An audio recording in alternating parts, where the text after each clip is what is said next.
Salve María a la audiencia, bienvenidos a este programa católico, lo inédito sobre los evangelios, el podcast semanal de los Heraldos.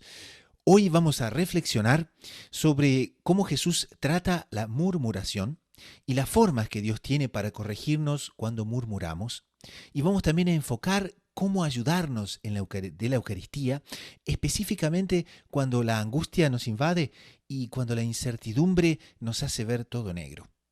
Les habla el hermano Gustavo de los Heraldos y este es el programa número 121 de Lo Inédito sobre los Evangelios Podcast.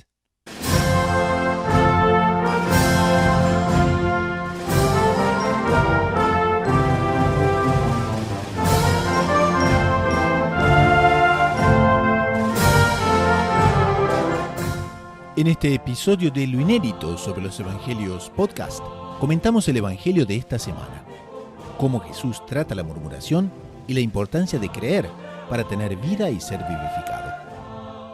En la sección Espiritualidad, cómo servirse de la Eucaristía cuando la angustia y la incertidumbre nos invaden. Todo esto y mucho más en este nuevo episodio de Lo Inédito sobre los Evangelios Podcast.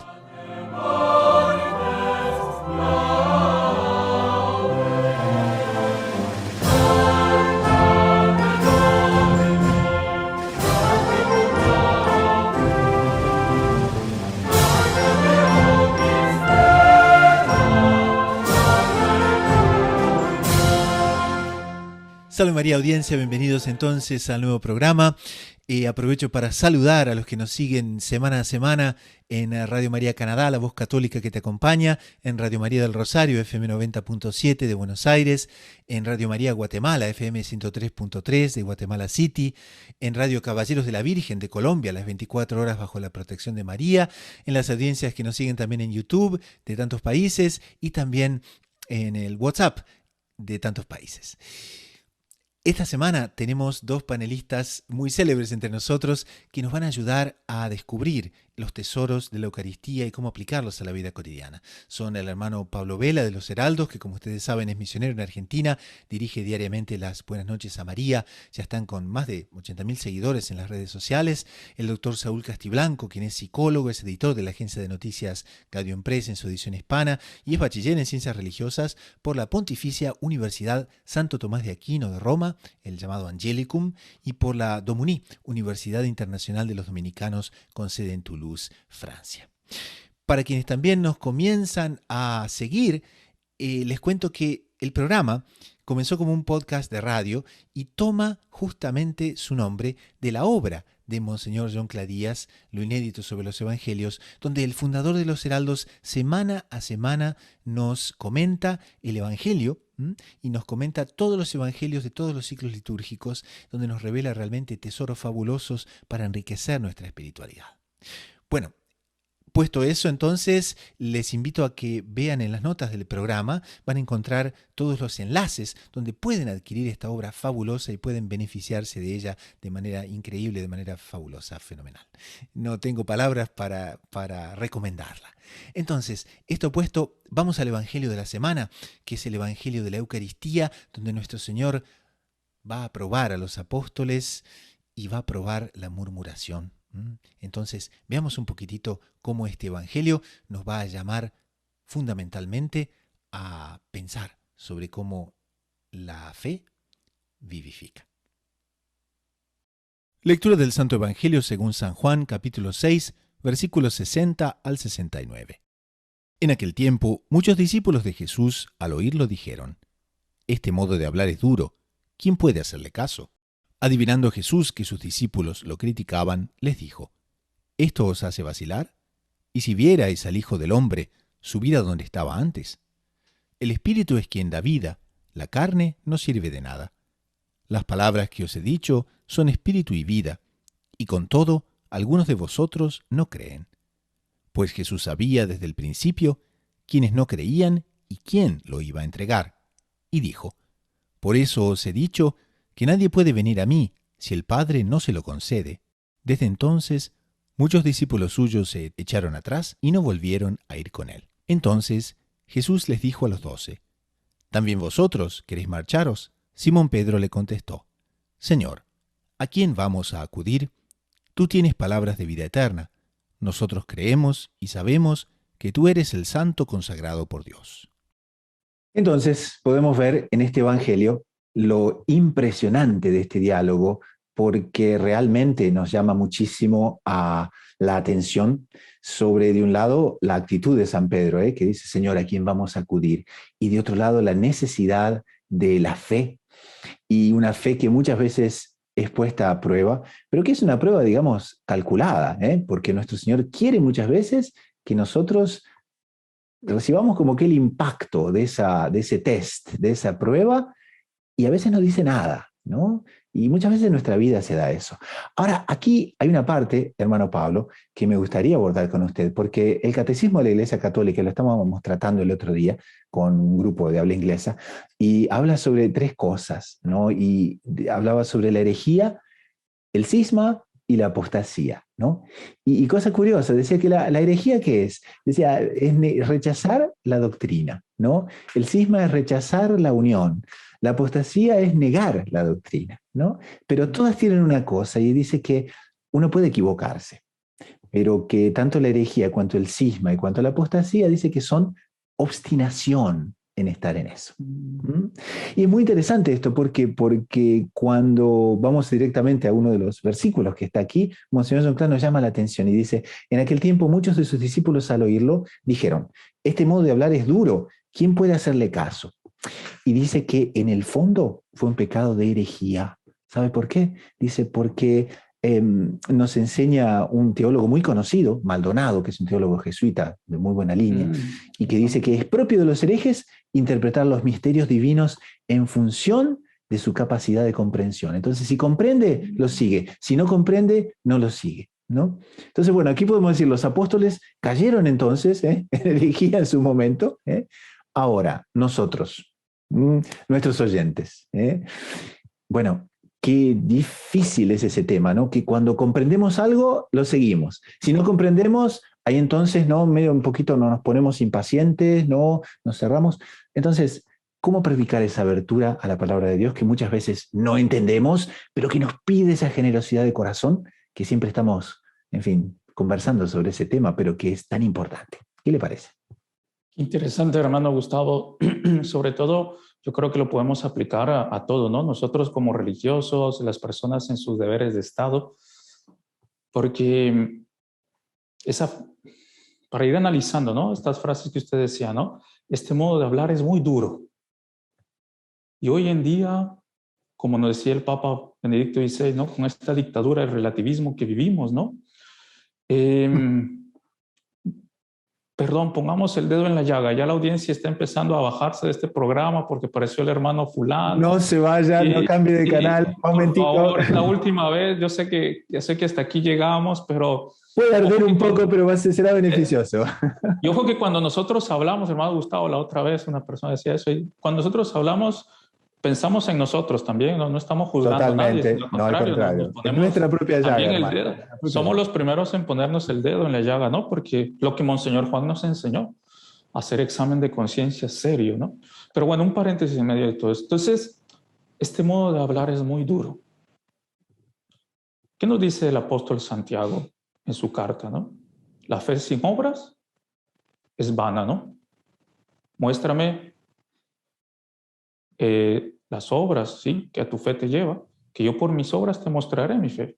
O sea, muéstrame tu fe sin obras, que yo por mis obras te mostraré mi fe, dice el apóstol Santiago. Y como usted decía ahí, esa murmuración entre los apóstoles, ¿no? ¿Por qué? Porque les parecía muy duro. Y usted hablaba de cuando nosotros no comprendemos y con eso no adherimos porque yo no comprendí.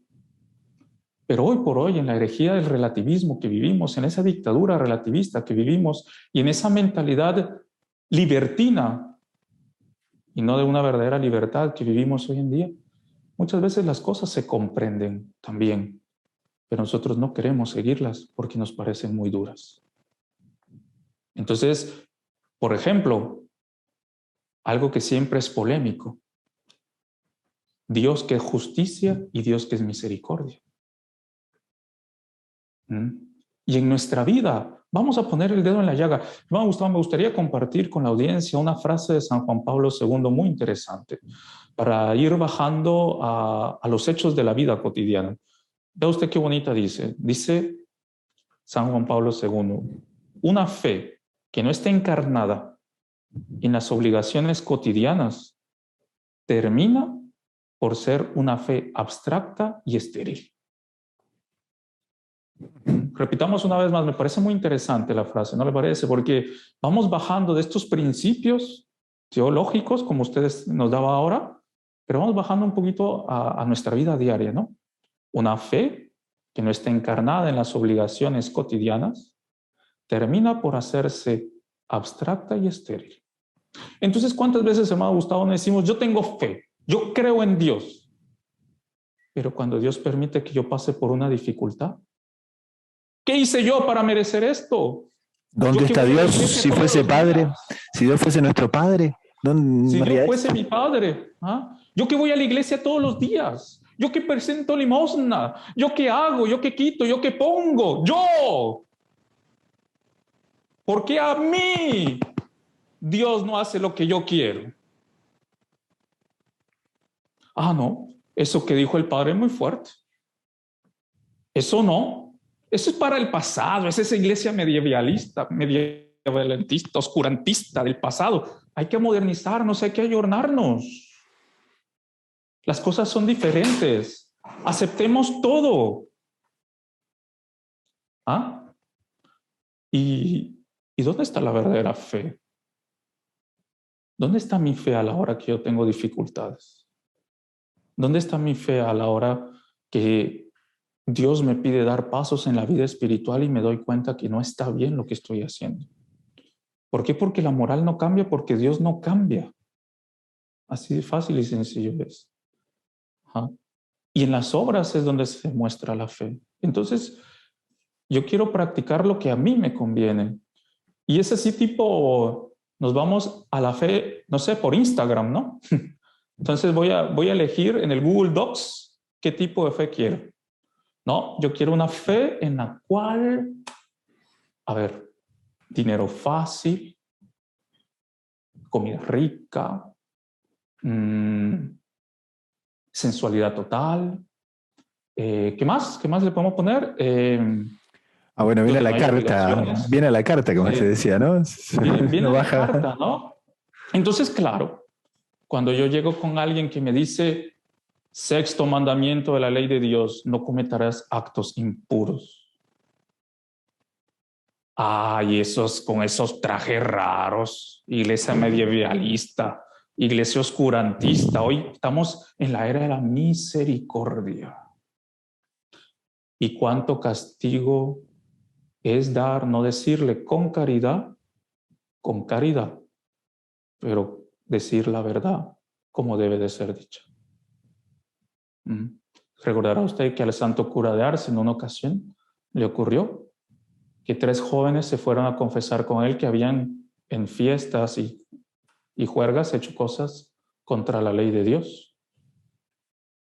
Y el santo cura de Ars, al ver que no estaban arrepentidos, les negó la absolución. ¿Qué hicieron ellos? Se fueron a la parroquia del pueblo vecino. Y es una pena, pero con la misma actitud, el sacerdote les dio la absolución.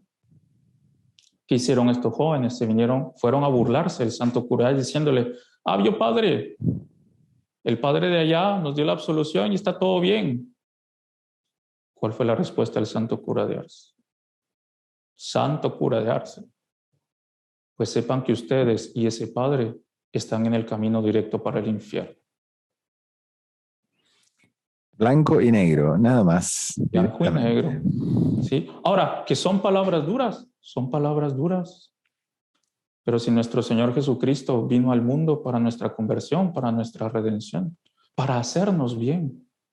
Y muchas veces las medicinas más amargas son las mejores. Somos capaces de 1000 cosas para cuidar de nuestra salud. Pero nuestra salud espiritual, en lo que se refiere a la fe, nosotros cuando bajamos a lo cotidiano, no colocamos a Dios en el centro y no vivimos la fe, según el Evangelio de nuestro Señor Jesucristo, sino según otros evangelios que no son los de nuestro Señor Jesucristo. Y nos puede pasar lo que usted decía en el inicio, como a los apóstoles, caer en herejía. ¿Por qué? Porque vamos cambiando la doctrina según nuestro gusto. Por ejemplo, el tema de las misas ahora, ¿no? Es una pena, pero ¿cuántos se acomodaron en ahora ya no ir a asistir a la Santa Misa? Siendo que ya tomando las precauciones, tomando todas las medidas sanitarias y todo según el buen uso común de la razón, tomando los cuidados y las precauciones, pues prácticamente ya en la gran mayoría de lugares está permitido. Pero es más cómodo usar una excusa. El otro día, es una pena, pero a una joven le escribía porque hace rato que no venía con su madre a misa y le decía, ¿y cuándo te vemos, no? Jesús me dijo que te pregunte si estás bien, ¿no? Me dice, ay, no me digas eso, si ya voy todos los domingos a misa. O sea, ya era así como que basta de exigencias, ¿no? 1 hora a la semana para Dios y todavía me vienen a exigir más. El resto ya. ¿Y el resto? Y dolor, muchas veces los chicos, ¿no? Dicen, ¿no? Es que como papá y mamá no van, bueno, yo seguí el ejemplo de ellos, ¿no? Y después uno lo ve también en la vida, ¿no?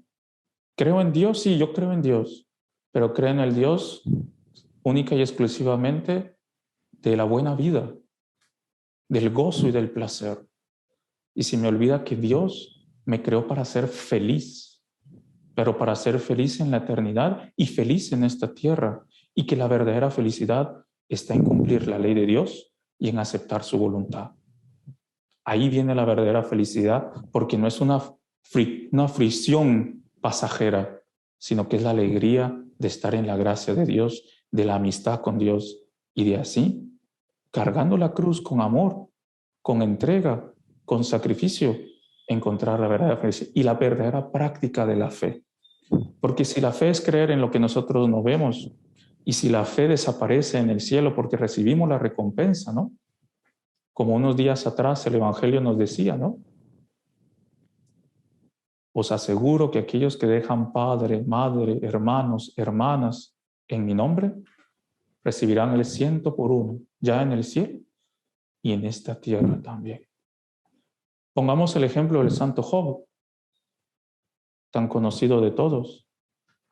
Dios me lo dio, Dios me lo quitó, y recibió el doble de cosas. Y los santos que fueron realmente felices, ¿por qué fueron felices? Porque tenían fe en Dios, pero no en un Dios hecho a su manera, sino en Dios que se encarnó, que se hizo hombre, cuyo nombre es nuestro Señor Jesucristo y que murió en la cruz por mí y que nos redimió. En ese Dios, en el único mediador entre Dios y los hombres, en ese creían, en Él ponían su confianza y a Él adherían. Entonces, es interesante porque el Evangelio nos coloca como un termómetro de la verdadera fe, ¿no? ¿Cómo estoy con la fe? ¿Será que cuando escucho la sana doctrina de la iglesia, yo también murmuro? ¿Por qué? Porque no se adapta a mis caprichos. ¿Será que cuando yo tengo una dificultad, confío o no confío en Dios? Porque ahí se prueba si tengo fe o si no tengo fe en Dios. Y vamos a ver que hoy por hoy, no sé si usted recuerda, hermano Gustavo, pero San Luis María habla en el tratado de las verdaderas y las falsas devociones. Y dentro de esas pone los devotos hipócritas, los presuntuosos y todo eso. Pero si San Luis María estuviese hoy en vida, ¿no? Y viese la confusión en materia de doctrina que hay hoy en día. Y hoy por hoy es una pena, pero nosotros encontramos personas que tienen una imagen de la Virgen, ¿no? Y después tienen el triangulito ese raro, o ese como circulito que atrae espíritus, ¿no? Que atrae ángeles. O si no, uno entra, está la imagen de la Virgen y después está el gatito que hace así, ¿no? Sí, Y aquí en Canadá, por ejemplo, es muy común, hermano. Uno va con la visita con la imagen y la familia recibe la imagen y después tiene un Buda, ¿no? Uno, dos, tres, dependiendo. Y uno pregunta y dice, no, no, no, no, es medio cultural. Pero hay unas velitas también prendidas, ¿no? Entonces, sí, sí, realmente Pero, ¿cómo es la cosa? ¿Cómo es la cosa? un poquito difícil. Porque ahora esas son palabras duras, hermano Gustavo, Son. y que nos duelen. ¿Cuántas veces, hermano Gustavo, nosotros no escuchamos un sermón de Monseñor Juan o una conferencia del profesor Plinio Correa Oliveira y que fue dura? Pero ¿y cuánto no se la agradecemos porque nos hizo ver el error en el cual nos encontrábamos? Orgullosos, vanidosos, con el corazón dividido entre el mundo y Dios. ¿Y cuánto bien no nos hizo? ¿Cuánto no? Como dice recuerda usted que el ordo de costumbres, ¿no? Donde está nuestra regla, ¿no? Empieza, a las tantas tiene esa frase, ¿no? Reprende al justo que él te amará, sacada de la Sagrada Escritura, ¿no? Porque cuando nosotros realmente estamos buscando ir por el camino correcto, si encontramos a alguien que nos tome de la mano y que con caridad nos indique el camino, a él lo amamos, ¿no? En el buen sentido de la palabra, ¿no? ¿Por qué? Porque él quiere nuestro bien. ¿Qué es amar al otro? Amar es desear el bien para el otro. Y ese otro, corrigiéndome, me está haciendo un bien.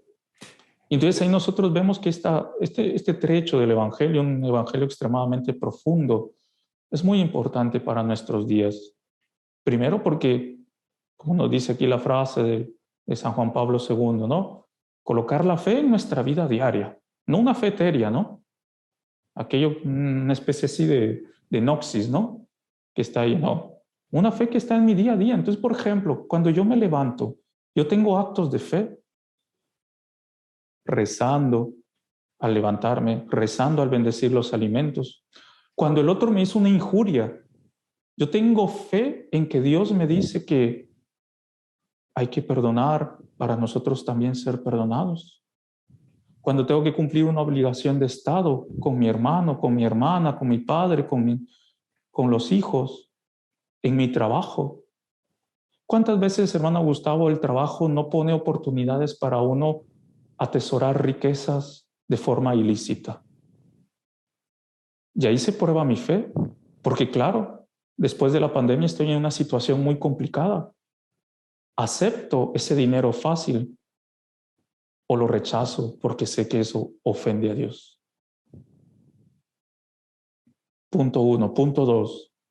Yo hago una fe a mi manera porque me parecen muy duras las palabras de Jesús. Punto 3. Yo doy testimonio de mi fe a través de las obras que realizo. Me parece que es interesante, ¿no le parece, hermano Gustavo, ese examen de conciencia? Pero uno se preguntaría, y eso es un punto interesante. Usted vio que la semana pasada la Santa Madre Iglesia celebró la Asunción de Nuestra Señora Asunta a los cielos. Qué fiesta magnífica, ¿eh? Qué fiesta magnífica. Magnífica, ¿no? Se recuerda esa antífona del oficio parvo. Asunta es María in celum gaude. Lo grabamos, hermano Pablo, lo grabamos, continúe. Súper bonita, ¿no? Es que es bonito, ¿no? Usted se imagina a Nuestra Señora subiendo a los cielos, ¿no? En cuerpo. Ahora, es interesante que la Iglesia nos enseña. El dogma de la Asunción es para hablar mucho tiempo, ¿eh? Es una cosa así, es una cosa insondable, es espectacular. Todo lo que habla de Nuestra Señora es tan lindo, pero fue uno de los premios, nos enseña la Iglesia, que Nuestra Señora tuvo por la fe que practicó. ¿Por qué? Porque ella fue una antorcha de fe. Sí, en el momento de la crucifixión y muerte de nuestro Señor, ese fue el punto auge en el cual Nuestra Señora dijo, va a resucitar. Él está vivo. A pesar de tener a su hijo en sus brazos, yacente, ella decía, va a resucitar. Pero para Nuestra Señora llegar en ese punto auge de dolor, de sufrimiento y de desolación, decir, creo, a pesar de que todas las apariencias humanas eran lo contrario, Eso fue porque ella desde muy temprana edad fue diciendo, yo creo, yo creo, yo creo. Y nosotros lo vamos a ver en la Anunciación. Nuestra Señora tan pura, tan virginal, que cuestiona al ángel, ¿no? ¿Cómo se va a dar eso si no conozco varón?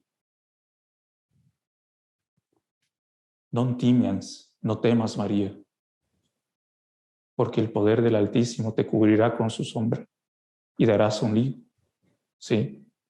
¿Y ella qué dijo? Hágase en mí según tu palabra. Es decir, lo que usted decía en el inicio, ¿cómo se va a dar? No lo sé. Pero lo acepto, ¿no es cierto? Según tu palabra. Bien el contraste ¿Qué contraste? entre los apóstoles y Nuestra Señora. Ahora, esos actos de fe hicieron que en el momento auge, ¿y cuál fue el premio? Ser vivificada, asunta a los cielos. Y este fin de semana celebramos María Reina de toda la creación, visible e invisible. Y ahí el premio de una fe vivida con ardor, con entusiasmo, con alegría en medio de la lucha y del dolor. Y creo que también, no sé qué piensa usted, pero como Monseñor Juan nos dice ahí poco más adelante en los comentarios a este evangelio, ¿no? La fe nos vivifica. En la fe está nuestra alegría, en la fe está nuestra fortaleza, en la fe encontramos el entusiasmo para arrojarnos con alegría, con amor y con entusiasmo a la lucha de la vida, al buen combate de esta vida, para un día en el cielo poder tener la alegría también de estar con Nuestra Señora. Pero no solo en el cielo, hermano Gustavo, para aquellos que tienen fe, las grandes alegrías también son dadas en esta vida. Primero, de forma espiritual. Yo seré vuestra recompensa demasiadamente grande, dice nuestro Señor en el Evangelio. Pero veamos nosotros la alegría que los santos tenían en medio de la dificultad, en medio de la paz. Y uno de los grandes tesoros que esa doctrina fuerte, dura de nuestro Señor Jesucristo trae, es estar en paz en medio de la angustia, es tener un camino a seguir en medio de la confusión de hoy en día. Vivimos un mundo lleno de confusión y hay que decirlo con dolor porque hablamos de nuestra madre, la Iglesia, y a ella solo nos dirigimos puestos de rodillas. Pero, oh dolor, hay personas que siembran la confusión dentro de ella. ¿Cómo? Queriendo cambiar la doctrina enseñada por nuestro Señor, porque piensan como los fariseos decían, esta doctrina es muy dura. Pero será misericordioso aquel que teniendo la cura para un enfermo, negársela. Eso es misericordia. Es misericordia negar al enfermo la cura que realmente lo va a curar, que realmente lo va a sanar, en lugar de darle algo que lo deje medio contento, pero que no cure su enfermedad. Eso es ser misericordioso. O es realmente ser misericordioso, saber que, aunque duela por un momento, el enfermo va a ser sanado. ¿Quién de los dos es verdaderamente misericordioso? ¿Aquel que con caridad dice la verdad o aquel que quiere esconderla? Edith Stein, que celebramos unos días atrás, tenía una frase muy bonita, que es más o menos así. No existe verdad sin amor, y no creas que existe amor sin verdad. Si uno de los dos se excluye, ninguno de los dos existe. Entonces, el Evangelio de hoy, me parece, nos invita a escuchar con amor las palabras que el Señor nos quiere enseñar, porque el Señor quiere curarnos. El Señor que nos ama, Él quiere tomarnos de la mano para juntos hacer ese camino de fe. ¿Por qué? Porque Él quiere la felicidad para nosotros, pero Él quiere la verdadera felicidad y no esa falsa felicidad que el mundo nos está ofreciendo. Entonces, seremos vivificados ¿Y eso qué quiere decir? Seremos colmados de alegría en esta tierra, mas sobre todo en la eternidad, si nosotros, por el auxilio de la gracia de Dios, con el amparo de Nuestra Señora, nosotros tenemos una fe viva que se plasme en las obras y que nos haga decir, creo, Señor, pero aumenta mi fe. Y aunque me duela, yo sé que tú estás conmigo. Y me parece que sería como un pequeño resumen de alguna de las enseñanzas. No sé si usted recuerda un paréntesis interesante, cuando solo para comprender un poco, intentar comprender de lo que intentamos hablar, ¿no? El gran Santo Tomás de Aquino, al terminar su tratado sobre la Eucaristía, Santo Tomás de Aquino, para los que no lo conozcan de la audiencia, se puede decir que es, cuando uno dice Santo Tomás, es igual a decir el teólogo. O sea, es en materia de teología tal vez lo más excelente que la Iglesia ha conocido. ¿Sí? Es una cosa póstuma. Cuando Santo Tomás de Aquino termina de escribir su tratado sobre la Eucaristía, súper interesante, si alguno después quiere leerlo, es muy profundo. Él se va delante del tabernáculo y le dice, Señor mío y Dios mío, y le presenta, ¿no? He escrito bien de ti. Y él escucha una voz que le dice, Tomás, has escrito bien. ¿Qué quieres por recompensa? Y Santo Tomás dice, solo a ti, Señor, tú eres mi recompensa demasiadamente grande. Y era el gran Santo Tomás que había escrito algo y que nuestro Señor quedaba contento, pero que no era todo lo que estaba ahí. Pero eso que decía Santo Tomás, ¿no? Solo a ti, Señor. Ahí es la Eucaristía. ¿Qué es la Eucaristía? Es nuestro Señor en cuerpo, sangre, alma y divinidad presente. Y ese Jesús que curaba a los leprosos, ese Jesús que expulsaba a los demonios, ese Jesús que decía a la adúltera,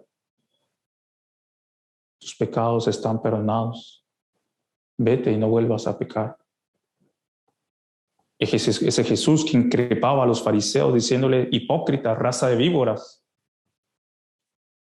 Ese Jesús que se transfiguró. Ese Jesús que murió y que resucitó. Es el mismo que está en la Eucaristía. Que quiso quedarse con nosotros en ese misterio inefable de esconderse atrás de las especies eucarísticas. Nuestros ojos ven pan, nuestros labios, nuestro gusto sabe el vino,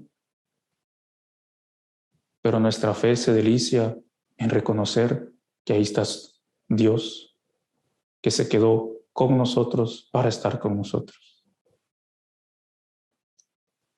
Nosotros podemos hacer 1000 penitencias, 1000 actos de caridad, 1000 cosas, nunca van a equivaler a una comunión. La comunión es algo tan excelso, es algo tan magnífico, tan grandioso, que la Santa Madre Iglesia se pregunta, ¿no ha respondido? Si en el cielo vamos a poder comulgar o no. Si los ángeles pueden comulgar o no. De tanta excelsitud. ¿Por qué esta introducción? Si nosotros nos vemos en un espejo,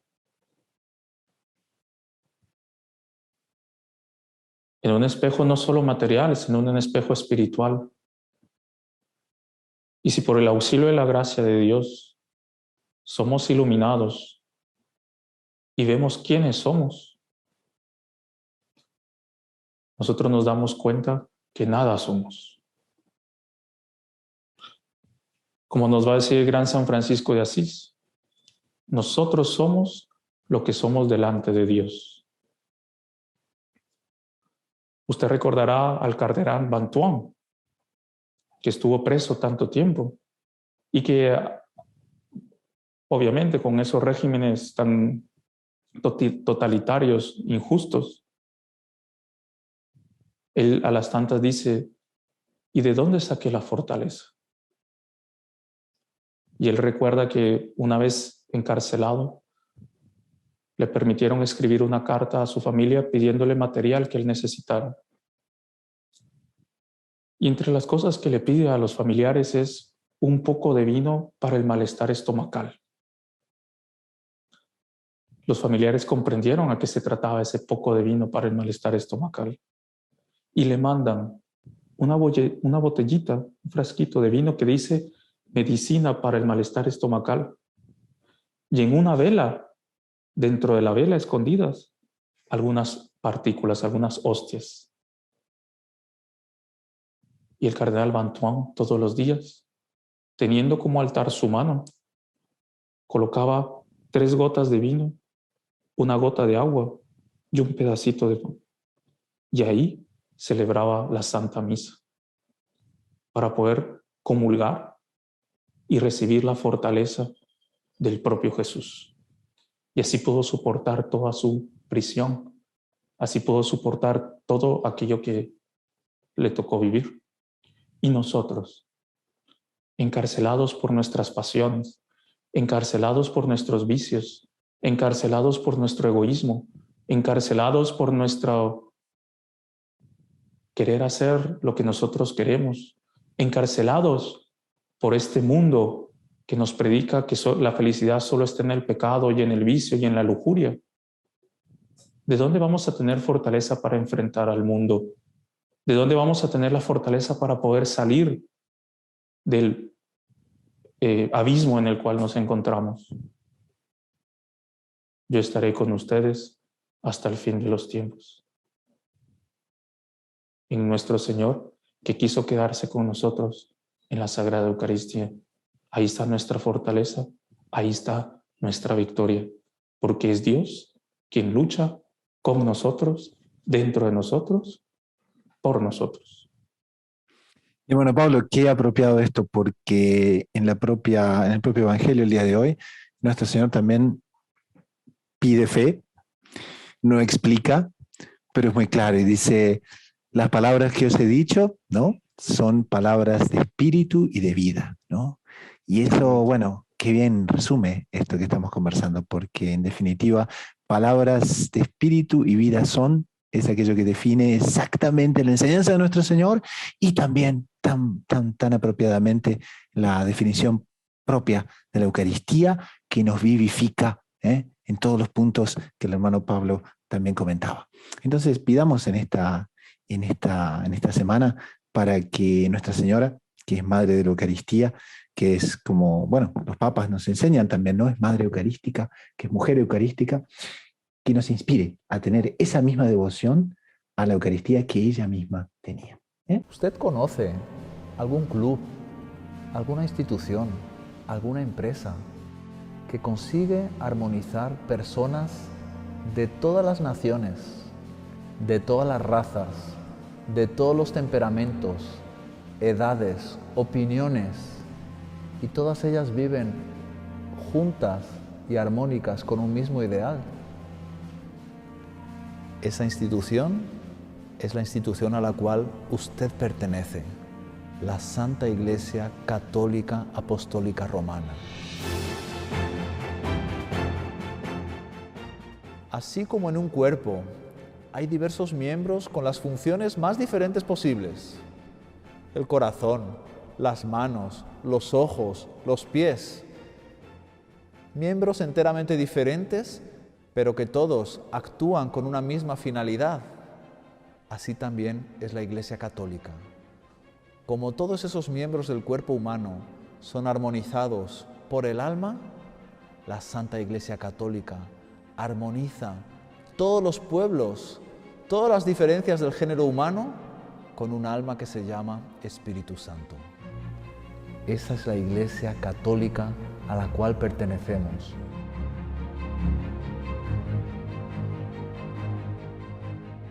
Usted, que es un hispano católico que vive en Estados Unidos, puede participar en esa familia manteniendo sus costumbres, sus tradiciones, su modo de ser y perteneciendo a la misma familia a la cual pertenece un anglosajón de temperamento tan diferente, a la cual pertenecen tantos orientales, tantos europeos que vinieron a este país de brazos abiertos. Esa es la Iglesia Católica Apostólica Romana.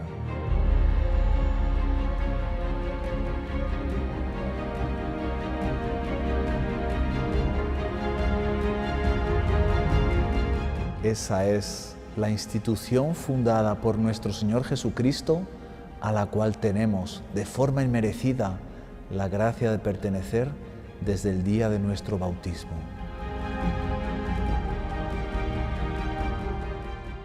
El día en que, concluido el curso de nuestra vida, nos encontremos con el Divino Juez, nuestro Señor Jesucristo, para decidir cuál será nuestro destino eterno, para ser evaluado cómo fue nuestro tiempo de prueba en la tierra, nuestro Señor Jesucristo nos preguntará: ¿qué hiciste de esa inmensa gracia que te concedí de pertenecer a la Iglesia Católica? Ella te proporcionó todos los medios para enfrentar las luchas de esta vida y sobre todo para adquirir méritos con vistas a la eternidad. Ella era el verdadero camino para cumplir tu finalidad, que era la de dar gloria a Dios y de esta forma salvar tu alma. ¿Qué hiciste de esta inmensa gracia? Fuiste un buen católico, cumpliste los mandamientos, amaste a tus hermanos en función del amor a mí, que soy el Dios verdadero. Esas serán las preguntas que nos hará nuestro Señor Jesucristo. Preparémonos para poderle responder, como el apóstol San Pablo: combatí el buen combate, corrí mi carrera, guardé la fe. Dame ahora el premio de tu gloria.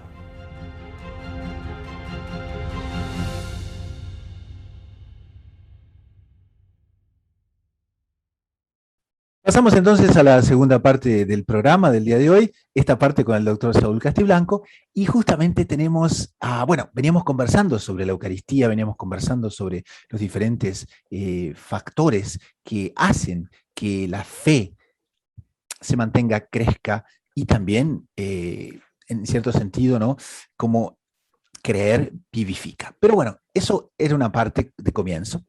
Y ahora tocaríamos una otra parte con el doctor Saúl, porque la Eucaristía, evidentemente, ¿qué es lo que viene a anunciar nuestro Señor?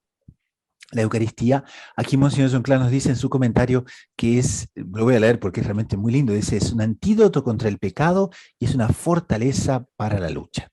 Y nos dice que aumenta en nosotros la caridad, disminuye la concupiscencia, aumenta la devoción, perdona los pecados veniales y sobre todo nos ayuda a justamente mejorar en todos los aspectos de la vida espiritual. Ahora, aprovechamos que estamos con el doctor Saúl porque mucha gente en nuestra audiencia siempre nos pregunta, siempre es un tema muy recurrente, ¿no? Y es cómo presentemente nos encontramos con un fenómeno que es muchas veces terrible, ¿no? Y que a veces es la angustia, ¿no? Entonces, doctor Saúl, primeramente desde el punto de vista psicológico y después tocamos también del punto de vista espiritual para incorporar la Eucaristía en todo este tema, que aquí una vez más, Monseñor Jonclar nos dice, con la Eucaristía pasamos a ser otros Cristos, con la Eucaristía es un alimento espiritual y material. Entonces, ¿cómo ver esa dificultad, ¿no?, que nuestra audiencia nos plantea sobre la angustia? ¿Cómo tratarla desde el punto de vista psicológico católico? Y también entonces, ¿cómo incorporarla a un tratamiento espiritual? Bueno, situación de riesgo, por ejemplo, o situación estresante no es sinónimo de angustia. Eso pasa por un mediador. ¿Cuál es ese mediador? Es la conciencia que cada uno tiene de poder enfrentar esa situación. Entonces, por ejemplo, para nosotros angustioso sería lanzarnos desde un trampolín de 20 metros de altura a una piscina. pero para un clavista profesional no. Para nosotros sería angustioso porque no tenemos esa experiencia, creemos razonablemente que nos podemos hacer daño, en cambio el otro salta desde mucho más, de una altura mucho mayor y no tiene ese temor. Entonces, la angustia justamente se define, digamos, en psicología como el resultado de contemplar una situación que nuestros recursos no pueden afrontar, ¿no? Entonces, hay angustias que son buenas, ¿cierto? Si ya me da angustia porque voy a enfrentarme a un peligro, esa angustia no es sino una manifestación del instinto de conservación y esa angustia preserva la vida, ¿cierto? Pero hay angustias que no son razonables porque justamente no tienen proporción con la situación, ¿cierto? Y es cierto que situaciones muy estresantes, por ejemplo, estamos viviendo una época de muchas incertezas, ¿no? ¿Qué vamos a hacer? ¿Si se va a recuperar la economía? ¿Cómo se va a recuperar? ¿Que si se va a mantener el virus? Etcétera, etcétera, ¿no? Entonces, es normal que cuando uno contempla esas realidades, y hago un paréntesis cortico, cuidado con demasiada información sobre este tema, porque la información nos angustia, ¿cierto? Mucha información nos puede angustiar. Entonces, cuando uno contempla situaciones que se salen de las manos de uno dice, bueno, ¿y yo qué hago? Ahí uno no puede generar los recursos para afrontar esa situación. Por más que usted tenga mucho dinero, que tenga muchas relaciones sociales, que haya investigado mucho sobre el tema, que todas las medidas de precaución, el noticiario nos muestra justamente muchos casos de personas que a pesar de haber tomado todos los cuidados posibles, han muerto, por ejemplo, de COVID, ¿cierto? Y cualquier situación estresante de estas épocas, muchas veces nos parece estar fuera de nuestro control y eso nos causa angustia, ¿no? Entonces, si la angustia es desproporcionada, por ejemplo, están todas las fobias, una persona ve una gota de sangre y se desmaya, siente terror, mil tipos de angustias. Bueno, eso amerita un tratamiento psicológico, ¿no? Exponerse gradualmente a ese objeto angustiante para que la tensión, el temor vaya bajando, etc. Pero hay otras situaciones que se salen de las manos nuestras. Y ahí entra de lleno, y por eso son muchos ya hoy en día los estudios que muestran que la religión es generadora de equilibrio mental.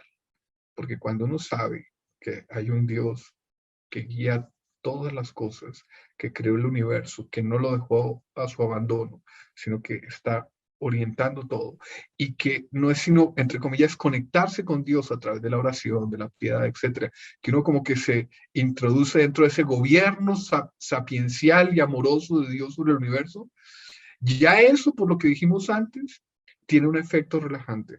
¿Por qué? Porque yo estoy introduciendo ante la situación estresante o angustiante un factor que, entre comillas, me ayuda a generar control. ¿Y es cuál?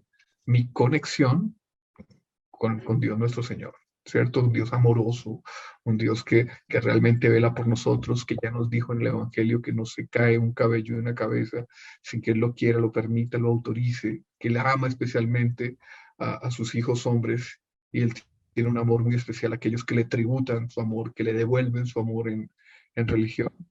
Entonces sí, forzosamente, y uno lo ve. Yo hice consulta durante mucho tiempo, y no la hago. Y yo notaba que las personas que tenían una fe religiosa, esto solo desde el punto de vista natural, que tenían una fe religiosa profunda, como que tenían más recursos naturales psicológicos para recuperarse de problemas y de caídas. Por ese mecanismo natural de que la angustia baja cuando yo siento que tengo los recursos para enfrentar la situación complicada, ¿no? Entonces, si a eso le sumamos, más importante, todos los beneficios de la gracia, de un sacramento, por ejemplo, como el de la Eucaristía, pues vemos que realmente para estas situaciones difíciles que estamos enfrentando en nuestra época, es muy importante tener una fe viva, activa y practicante. Doctor Saúl, usted manifestaba la importancia de muchas veces en situaciones extremas saber la persona focalizar un poco mejor la situación y saber cómo que no tranquilizarse en ese contexto, ¿no? Entonces, no habría, por ejemplo, algunos ciertos pasos para uno seguir y también, ¿no? Relacionados con la oración inclusive. Tanto angustia como depresión, que son, alguien diría que son opuestos, ¿no? Porque la depresión es un ánimo -10 y la angustia un ánimo más 1000. Comparten muchos elementos comunes. Y en las clasificaciones psicológicas internacionales se clasifican dentro de la misma categoría, que son los trastornos de estado de ánimo. ¿Qué comparten? Con muchísima frecuencia comparten una visión, es lo que el señor decía, una visión no objetiva de la realidad. Tanto el ansioso, el temeroso, la ansiedad es un temor, como el deprimido, no ven objetivamente la realidad. El ansioso se focaliza en el elemento estresor y en cierta manera lo exagera con mucha frecuencia. El deprimido se focaliza en ese punto negro que le causa tristeza y no ve el contexto. Entonces es una hipervaloración de un elemento, de un mero elemento, de una realidad que es más compleja. Y que si yo viese esa realidad compleja, esa visión me equilibraría, ¿cierto? Entonces, por ejemplo, tengo que enfrentar mañana un examen de matemáticas. Póngase uno el ejemplo que le cabe. Y eso ya me está causando mucha ansiedad o me causó tristeza. Pero si uno, por ejemplo, busca tener una visión de conjunto y recuerda que ya se ha enfrentado a ese tipo de exámenes con éxito, o por lo menos sin que las catástrofes que uno teme en el momento ocurran, ya esa visión de conjunto lo tiene que tranquilizar a uno. La visión de conjunto, y esto lo decía el doctor Plinio, inclusive, ¿no? Es una especie de remedio natural para mucha enfermedad, para mucho desequilibrio, para mucho trastorno mental, visión de conjunto. La hipergeneralización es algo que también comparten con mucha frecuencia, es un principio, es un factor desestabilizante que comparten depresión y ansiedad. ¿Qué es la hipergeneralización? Algo que ocurrió una vez va a ocurrir siempre. No, no necesariamente, ¿cierto? Si un día me ocurrió esto, ojo, y con el ser humano hay que tener paciencia porque no somos máquinas. Y hay una tendencia a la generalización. Entonces nosotros tenemos que tener también una cierta paciencia con esa tendencia nuestra a la generalización, pero saber que es errado. Entonces, saber que lo que me ocurrió no es un destino fatal que me va a ocurrir siempre, ¿no? Y eso hace parte también como que esa visión equilibrada, de conjunto, que me va mostrando la perspectiva de las cosas, porque forzosamente toda ansiedad, todo temor, que es un sentimiento, que es una pasión, ¿cierto? Toda depresión, una tristeza, que es un sentimiento, que es una pasión, está mediada o está regulada por un pensamiento. Y ese pensamiento sí lo podemos trabajar. Nosotros no podemos hacer, el ser humano no puede decir que estoy triste, entonces ahora voy a estar alegre. No voy a estar alegre, no, porque nosotros no funcionamos así. Está triste, triste. Busque las razones de la tristeza. Hay cosas que no son razones, pero siempre hay una idea por detrás que alimenta, mantiene ese estado de ánimo, cualquiera que sea. Esa idea sí es trabajable, sí es modificable, sí es analizable. Entonces, si es una idea generalizada, deje la generalización. Si es una focalización en un punto sin ver el conjunto, deje de focalizar ese punto o más bien ubíquelo en el conjunto. O sea, hay 1000 recursos de la psicología, ¿no? Y evidentemente volvemos al tema. Dentro de la visión de conjunto, para una persona que tiene una visión de fe, que es cristiano, que es católico, está Dios. Porque una de las cosas que más angustia es querer enfrentar la realidad con mis propias fuerzas. ¿Cierto? Que Dios no hizo así el universo.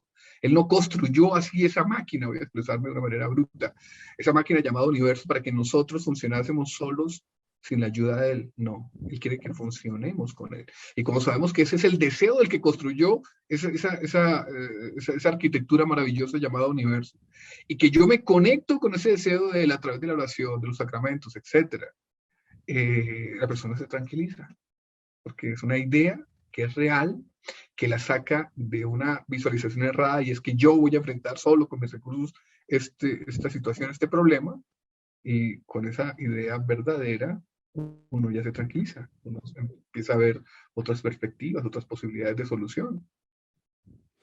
Entonces, doctor Saúl, muchísimas gracias. En esta semana el doctor Saúl sabe más porque está en la agencia Gaudium Press y está siempre dando estas noticias, pero el cardenal Erdoğan, que es el primado de Hungría, él justamente decía que ahora se está preparando el Congreso Eucarístico Internacional que tendrá lugar en Budapest, y él decía eso, ¿no? Tendremos un evento, pero más que nada vamos a adorar al Señor. ¿no?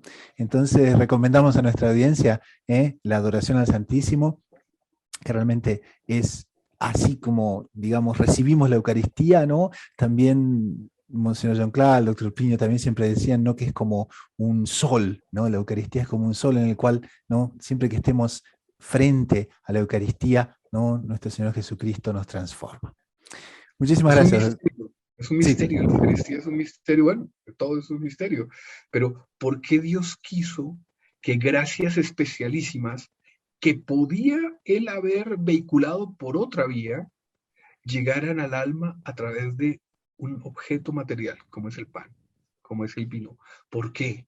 Un objeto que permanece en nuestro cuerpo unos minutos y que en esos minutos pues tiene un poder impresionante de transformación, ¿no? ¿Por qué Dios quiso eso? O sea, eso, entre mil otras razones, uno puede ver el amor de Dios que se acerca a nosotros, que somos alma y cuerpo, y quiere tener una unión tan íntima con nosotros que inclusive no es solo espiritual, sino también corporal.